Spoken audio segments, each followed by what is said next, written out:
On a parfois l'impression qu'il est impossible d'améliorer une relation, qu'elle est soit condamnée à rester comme ça, soit qu'il faut en sortir définitivement, couper cette relation qui ne nous convient pas, parce que c'est plus simple comme ça. Si vous êtes dans une relation individuelle ou collective, personnelle ou professionnelle, qui ne vous convient pas et que vous voulez que ça change, j'ai une bonne nouvelle pour vous. Dans cette nouvelle chronique, je vous propose un processus étape par étape pour y arriver avec un minimum d'effort. Je m'appelle Aurélien Daudet, bienvenue dans Révolution RH. Première étape, qu'est-ce que vous voulez ? Quand on est dans une relation qui ne fonctionne pas, ou pas assez bien, on a souvent tendance à rester focalisé sur le problème. J'en ai assez de ça, je n'en peux plus de ça. Regarde ce qu'ils font tout le temps. Non seulement on ne voit plus que le problème, mais en plus on l'exagère. Je leur ai dit 1000 fois que ça n'est pas comme ça qu'il faut bosser. 1000 fois. Ils le font exprès. Elles ne me parlent jamais gentiment. La première étape, c'est donc de sortir de ce que vous ne voulez pas et de définir ce que vous voulez vraiment. À la place de tous ces problèmes, ce qui serait OK pour vous, ce serait quoi ? Attention, dire que vous voulez améliorer les choses, ça ne parle que du processus, du chemin. Ça ne parle pas de la destination. Améliorer, mais pour arriver où ? Et en ce qui concerne cette destination, soyez précis, soyez concret. Je veux une relation respectueuse, par exemple, ça n'est pas assez concret.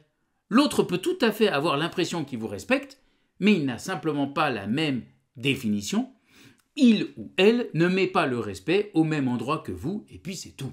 À la place de « je veux du respect », dites par exemple « je veux que tu arrêtes de faire des blagues ironiques, c'est-à-dire des blagues qui se moquent de moi, de ce que je fais ». À la place de « je veux que tu sois plus positif », vaut mieux dire je veux que quand tu me fais une critique, cette critique soit sur un fait précis et pas généralisant, et que tu me dises ce que tu veux que je fasse à la place. Étape numéro 2, trouvez les bons leviers et arrêtez de donner vos arguments.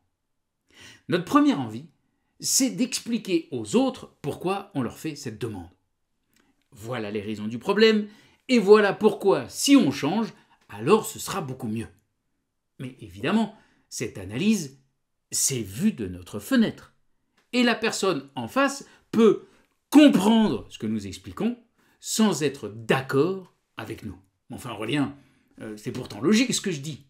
Donc, s'ils ne sont pas d'accord, c'est soit que je n'ai pas correctement expliqué et je vais le refaire encore avec beaucoup plus de détails, soit ils sont bêtes, soit ils le font exprès. Ou bien, ça n'est rien de tout ça. Ils sont juste dans une autre logique et il va falloir que vous la découvriez. Une fois que vous savez ce que vous voulez, étape numéro 1, l'étape numéro 2 va être d'annoncer que vous leur parlez pour les convaincre de faire ça pour vous, avec vous, et ensuite, vous allez partir à la recherche de ce qui pourrait les convaincre. Par exemple, je veux te convaincre de me rendre toutes les évals de tes collaborateurs avant la date butoir. Qu'est-ce qui pourrait te convaincre de faire ça ? Au lieu de « je vais t'expliquer pourquoi c'est important pour le bon fonctionnement de l'équipe RH ». Étape numéro 3, obtenez un engagement. Une fois que vous aurez trouvé les bons leviers, que là où les personnes en face vous auront dit ce qu'elles veulent de leur côté, l'idée va être de passer un engagement réciproque. Voilà ce que moi je m'engage à faire. Est-ce que toi de ton côté tu t'engages à respecter ma demande ? Si c'est non, ou peut-être demandez ce qu'il faut pour un vrai engagement. Et si c'est oui, surtout remerciez les personnes.